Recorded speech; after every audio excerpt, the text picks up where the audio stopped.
Challenges तो आते ही थे क्योंकि मतलब इतना ज़्यादा सिलेबस होता है, इतनी लंबी प्रिपरेशन होती है, तो बीच में मन करता है कि क्या ही कर रहे हैं, मतलब क्योंकि साथ में कुछ ऐसे रिजल्ट हाथ में नहीं होता है, हर लेवल पर आपका एक अलग वो रहता है। तो वो बीच बीच में लगता ही था, बट उसके अपने आप को पुल बैक करना, फिर से लगना उसी उसमें, that was the challenge. I think बहुत चैलेंजेस होते हैं क्योंकि स्पेशली 2 बार मेरा प्रीलिम्स नहीं निकला था, तो चैलेंजिंग जर्नी रही है, बट अपनी गलतियां ढूंढी और अपनी गलतियों पे काम किया है, so that has help me.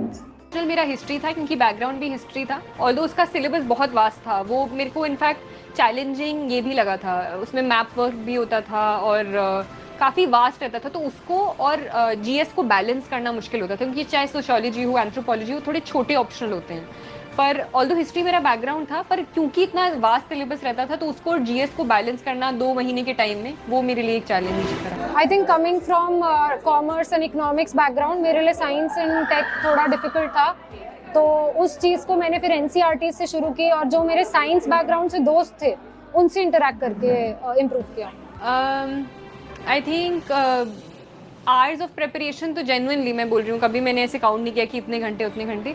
Mains वगैरह के पहले तो पूरा लगे ही रहते थे, मतलब कि बस खाने के लिए उठे, उसके लिए उठे, तो वो वाला तो लगातार डिपेंड करता है कि कितना आप लेवल पर पहुँचे हुए हो, क्या लेवल ऑफ प्रिपरेशन है। तो मेन से पहले तो डेफिनेटली बहुत घंटे लगते थे।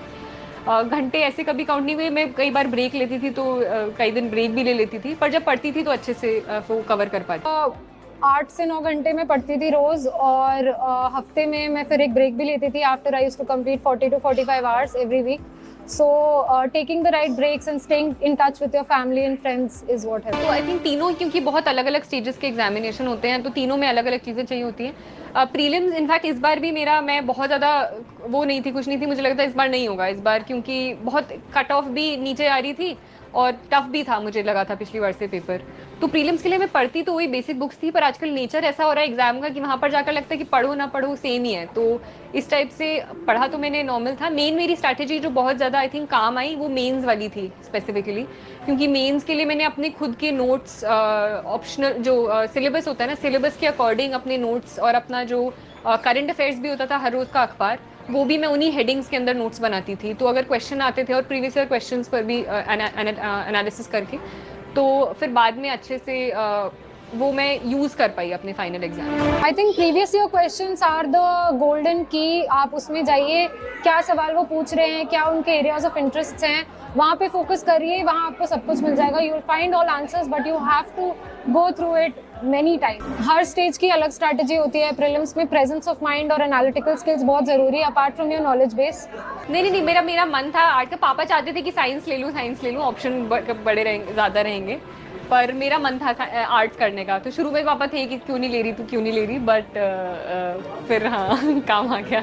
शुरू में मैं बहुत ज़्यादा पढ़ती थी, बट फिर मुझे लगा कि ब्रेक्स लेना भी बहुत ज़रूरी है टू इम्प्रूव माई प्रोडक्टिविटी। तो फिर मैंने लंच ब्रेक्स पे टीवी बहुत देखती थी मैं, और मैंने स्क्वॉश भी सीखना शुरू किया। तो परसुइंग अ हॉबी, मेरी मम्मी से मैंने मधुबनी पेंटिंग भी सीखी। तो अक्रॉस द ईयर बहुत चीज़ें सीखी, और इससे मैं फिर it helped me work harder. Material भी बहुत ज़्यादा अवेलेबल होता है, तो ये आई थिंक मुझे पर्सनली इसी ने हेल्प किया। जो मैं बता रही थी कि स्टैटिक और करंट को वो करना, ये मैं स्पेसिफिकली मेंस ओरिएंटेशन से मैं बता रही हूँ, क्योंकि हम बेसिक बुक्स तो सब लोग पढ़ते ही हैं, सिलेबस भी पता ही होता है, पर जब अखबार पढ़ते हो तो उसको सिलेबस से लिंक करना कि वो तो स्टैटिक पोर्शन है, उसके साथ साथ में ये आप एग्जाम पर लिख सकते हो, ये साथ में चल रहा है, तो इसके ऊपर भी शायद क्वेश्चन आ सकता है, तो गूगल सर्च कर लो साथ में, अगर प्रीलिम्स ओरिएंटेशन से कर रहे हो तो, या फिर अदरवाइज तो वो तो साथ साथ में। आई थिंक सिलेबस बहुत सेंट्रल पार्ट होता है, जो कई बार लोग भूल जाते हैं, सिर्फ किताब उठाकर पढ़ रहे होते हैं, तो सिलेबस को साथ में रखकर पढ़ना। आई थिंक स्टैंडर्ड बुक्स हमें सब्सक्राइब करनी चाहिए, जैसे कि ज्योग्राफी हिस्ट्री में तो एनसीईआरटी ही है, पॉलिटी के लिए मैंने लक्ष्मीकांत पढ़ी थी। और apart from the standard books, कोई भी एक वेबसाइट आप उठा लें करंट अफेयर्स के लिए, अपार्ट फ्रॉम न्यूज़पेपर, तो इन चीज़ों से आपकी प्रिपरेशन हो सकती है। In my GS papers I try to keep my answers diverse, and I try to answer all the questions, and most important is जो वो पूछ रहे हैं वो बताइए, जो आपको आता है वो मत बताइए। प्लीज बी वेरी क्लियर कि वो पूछ क्या रहे हैं and what does the question demand.